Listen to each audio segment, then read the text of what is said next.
Greetings, everyone, and welcome to episode 11, season 4 of the Joffice. As you can tell from the longest beard I've ever had, the Golden Knights have made it to the Stanley Cup Finals and are the Western Conference champions.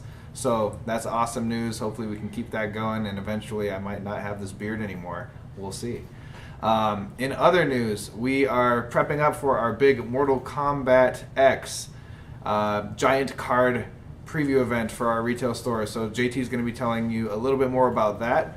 Otherwise, this week we just finished up, I just got back from a trip for a financial meeting. That's kind of boring for you guys. But in addition to that, we also finished up at Licensing Expo and talked to about 20 different licensors on products that we are looking to do in the future. As you may be aware, licensing is a big part of what Jasco Games does. We love to bring in everyone's favorite brands and characters into our games. So you can look forward to always expanding new characters and new licenses into UFS, UTS, and other Jasco Games products. So without further ado, here is the Joffice. Hey guys, JT here with the Art Corner. As we showed you last week, we're going to be doing these giant preview cards for the Premier stores. How that's going to work is each Premier store that requests one will be getting a different card, and then they will be previewing that online. And so here in the next week or so, you guys should be seeing these floating around the internet, and that is going to be our last big push before the pre-release for Mortal Kombat X. Hello everybody, Shane here, and I just came back from the Indianapolis PTC. I had a very great time. Special shout out to Saltire Games for hosting a live stream on Facebook for every single round. It was great to meet new players who I never have met in the past, so it was great meeting them. And congratulations to Phil Birch, who won the event with his spike deck, and he also overcame the final boss fight. So he got a playset of foil Hunt for Spiders and Dragons, a playset of Cool and Focused, and a playset of Feifei. The next PTC is in Omaha, Nebraska at Legendary Wolf Games. Sam, Jason, and myself will be in attendance for that PTC. It is on June 16th and 17th. Since we're going to have 3 Jasco staff members there, all of the players in Omaha should be able to play in that event.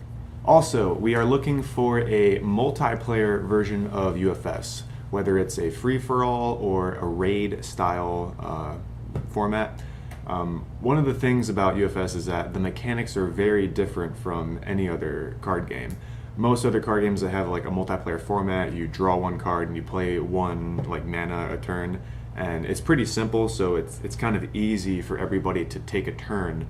But the mechanics of UFS, a player could play like 4 to 10 cards a turn. If you go around the table, like the boss, like if say it's a raid style game, the boss doesn't have like that many turns. And it's just, the mechanics are very hard to create a multiplayer format that is not convoluted. So we've had some ideas, like the raid boss could draw back up to their hand size at the start of every combat phase.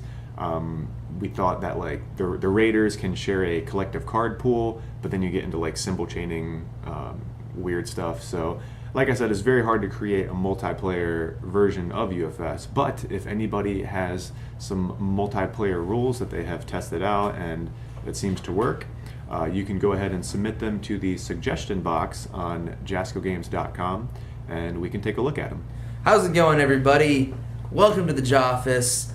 I've been doing a lot of work with UTS stuff on the background, making sure a lot of things are set up properly and making sure we're moving down the line on that. I've also been doing a lot of licensing agreement stuff and reading over some licensing contracts. We were just at Licensing Expo, so a lot of fun stuff coming up. I'll let you know more about it as we actually get stuff signed. Whether or not we're going to have these licenses, I don't want to hype things up before we, actually have signed and agreed that we have them. But fun times ahead! Greetings, everyone, and welcome to another Suggestion Box Corner. I have 2 suggestions for you this week. First suggestion says, I was wondering if there's any word about the venue for the Eternal Format Premiere event in August. If you haven't heard, we have been looking into doing an Eternal Format for UFS, which is every card from the Jasco era forward being tournament legal, And we are looking at doing an event in the Rochester area around August. We'll be announcing details on this once we have that venue nailed down. So stay tuned to that, and we hope you guys have a chance to try out the Eternal format at our premiere event.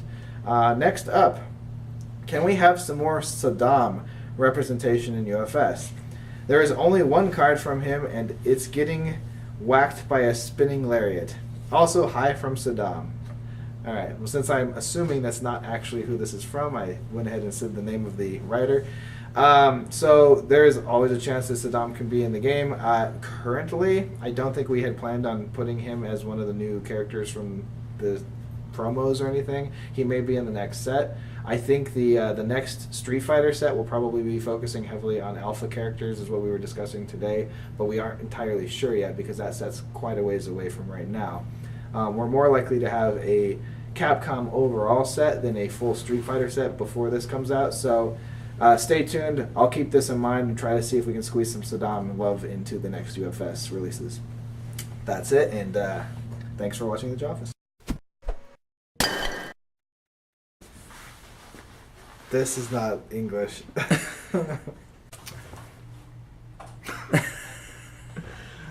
Oh man. Alright, that's really close to my face. It's getting closer.